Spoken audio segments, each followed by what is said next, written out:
Medier og politik. Vi vil i løbet af vores fremlæggelse redegøre for nyhedsmediernes historiske udvikling, analysere konkrete eksempler på, hvordan den stigende medialisering kommer til udtryk, og diskutere, hvorvidt medialiseringen grundlæggende svækker eller styrker demokratiet. Ja. Først vil vi redegøre for nyhedsmediernes historiske udvikling. Yes, der har vi vores egne to bilag, bilag 1 og 2, som er i 1967, den var OBS, som var information til borgerne fra samfundet, hvor den nu er kommet til at være OSP, som er information til samfundet fra eller om borgerne. Forholdet mellem afsender og modtager var anderledes. Dengang var det statsministeren, der sad og læste noget op, eller det var en nyhedsvært, men så var det statsministeren, der kom og sagde noget. Hvor i dag, så er det nyhedsvært, som interviewer nogen. Og er meget mere kritisk end dengang, for dengang, så bliver der ikke til spørgsmål til statsministeren. Det var bare sådan, det var. Folk var ligesom ikke kritiske over for den information, de fik fra TV-avisen. De accepterede bare, at det var sådan, det var nok for at holde sig i samfundet. Ja, dengang var det også mere afsenderorienteret.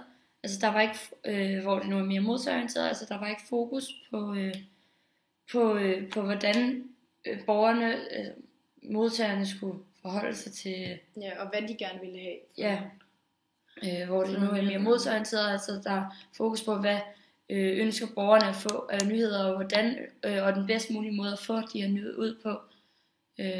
Også fordi de skal trække seere til deres tv-station. Ja, fordi der er en konkurrence mellem de forskellige tv-nyhedsstationer, og der er også en konkurrence mellem de her nye medier, altså internettet og de sociale medier. Og massemedierne, som de ligesom hele tiden skal konkurrere mod. Ja, og så vil vi redegøre for udviklingen fra massemedier til sociale medier. Dengang da der var industrisamfund, så var der 4-partisystem, og det vil sige, at der var 4 partier. Og det var Venstre, Konservative og Radikale og Socialdemokratiet. Til hver parti var der en avis, der ligesom passede til. For Venstre var det Jyllandsposten, Konservative var det Berlingske, Radikale hørte Politikken til, og Socialdemokratiet havde en avis, der hed Det Fri Aktuelt, eller også var det bare sådan nogle lokale socialdemokratiske aviser. Ja. Og det har ligesom udviklet, der er kommet flere partier nu, så det ikke. Så derfor kan man ikke have den her avis, som passer til specielt. Og det tror jeg også, at der er mange, der ikke sådan følger mere. Ja. Altså selvom man måske stemmer Venstre, så kan det godt være, at man holder Politikken. Ja. Det hænger ikke så meget sammen mere, som det gjorde i gamle dage. Der er også mange flere, som har adgang, eller alle har jo adgang til nettet, hvor de så kan se nyheder på, og det var så det, jeg sagde før, at der er flere, der har adgang til de her nyheder. Til nyhederne, ja. Man er ikke afhængig af det der af kl. 19 nyhederne, så man skal hjem og se. Og mange politikere og andre er også begyndt at formidle deres budskaber på de sociale medier, som Twitter og Facebook. Og det gør også, at de når ud til mange flere. Fordi at de så også er på sociale medier. Måske ikke følger de ikke med i politik, men så kan de godt lige følge dem på Twitter, og så følge med i, hvad der så sker på Christiansborg. Ja. Nu vil vi så analysere konkrete eksempler på, hvordan den stigende medialisering kommer til udtryk. Yes. Jeg vil starte med at definere medialiseringen. Det vil jeg gøre for medialiseringens 5 kendetegn. Som første er forenkler, hvor man forkorter og forenkler ens budskaber, som er i et let sprog. Det vil så alle ligesom har en mulighed for at forstå de her politiske budskaber. Så konkretiserer man afgrænser begivenheden, og man med en konkret historie, med konkrete historier, ja. Så intensiverer man favoriserer tilspidsede situationer med enkelte aktører. Så polariserer man, altså man fokuserer på det enkelte og klare modstående synspunkter, så det ikke bliver uklart, hvad de forskellige holdninger er.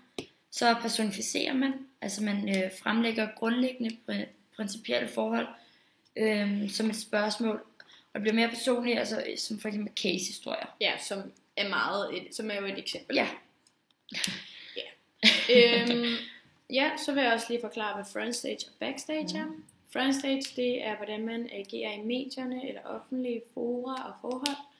Mens backstage er, hvordan man agerer i private forhold. Og en god politiker kan ligesom kan blande de to, altså first stage og backstage, godt, og forholdene for de to, så man ikke kommer måske for meget i dybden med backstage, men man stadig får lidt fra deres privatliv. Ja. Det... Ja. Skal jeg sige det om Margrethe Vestager? Ja, Margrethe Vestager er for eksempel et godt eksempel. Ja. Som er kendt for, at hun er god til at bruge de sociale medier med front stage og backstage. Yes. Ja. Så vil vi definere de tre forskellige former for spin. Instrumentel spin, og det er at udnytte mediernes rutiner, som at plante eller offentliggøre bestemte historier på bestemte tidspunkter. Så altså på gode tidspunkter. Så hvis du nu har en god historie, så skal du få den offentliggjort. For eksempel søndag aften, hvor der er rigtig mange, der sidder og ser TV-avisen. Eller hvis du har en dårlig historie, så er det rigtig godt at få den ud på et tidspunkt, hvor der er fokus på noget andet, som for eksempel VM eller... Ja. For at undgå den der fokus, men dårlig fokus, ikke? Og det er også, at man for eksempel giver en historie til en bestemt journalist. Ja.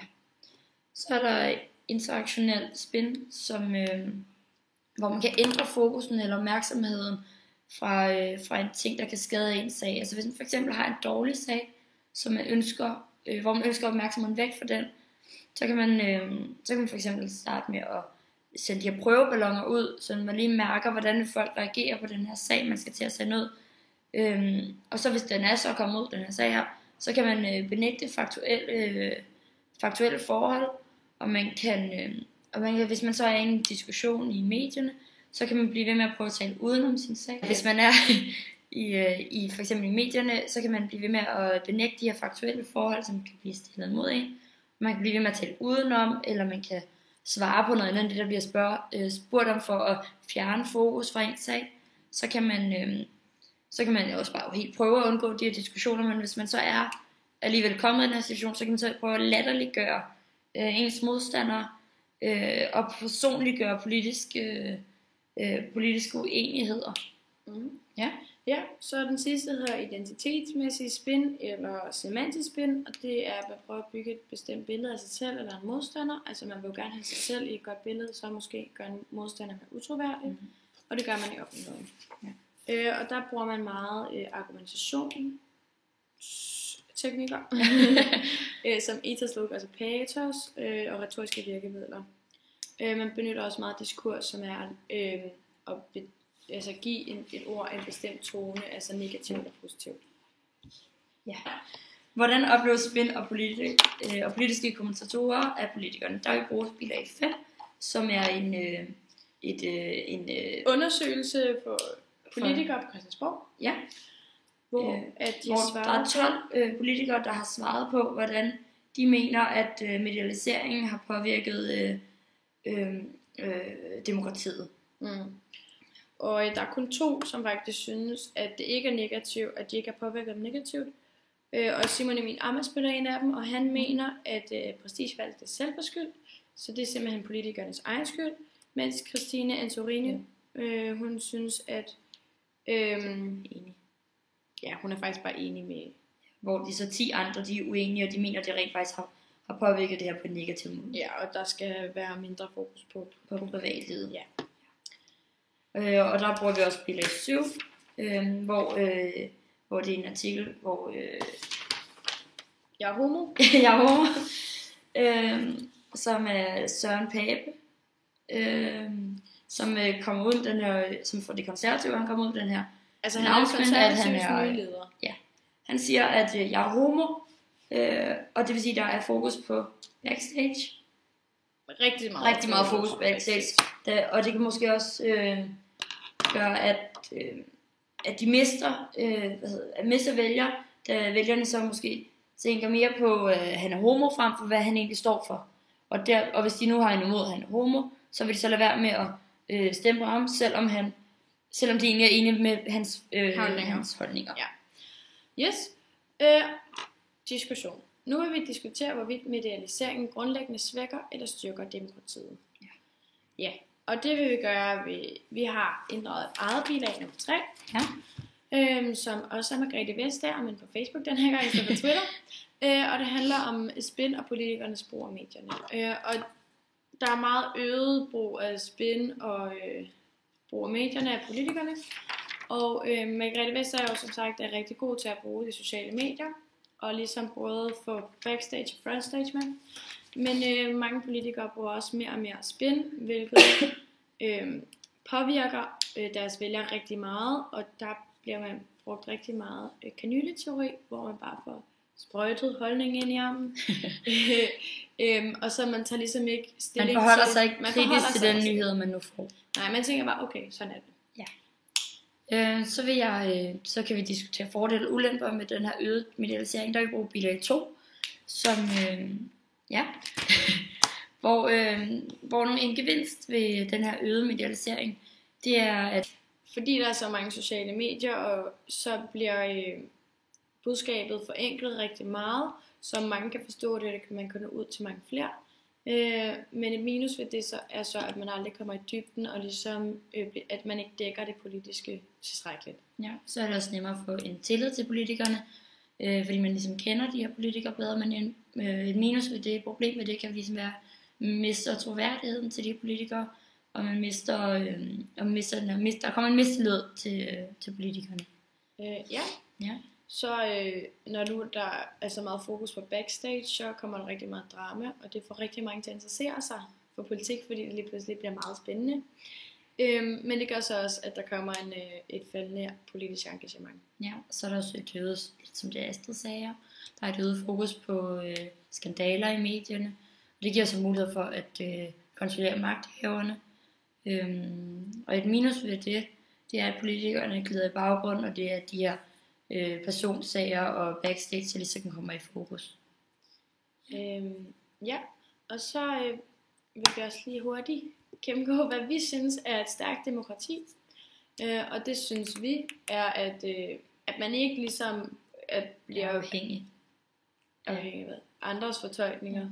Ja, altså de her politiske kommentatorer, som skal fortælle os, hvordan vi skal forholde os til det. Altså kanyleteorien. Som vi lige forklarede. Og så mener vi, at det er et godt demokrati, så er der en høj valgdeltagelse, og det vil der så komme ved hjælp af medialisering, da det når ud til flere, og derved er der flere, der oplyser omkring, hvad de ønsker at stemme til næste valg. Ja, og det er selvfølgelig også, at der er stor interesse for demokratiet. Yes.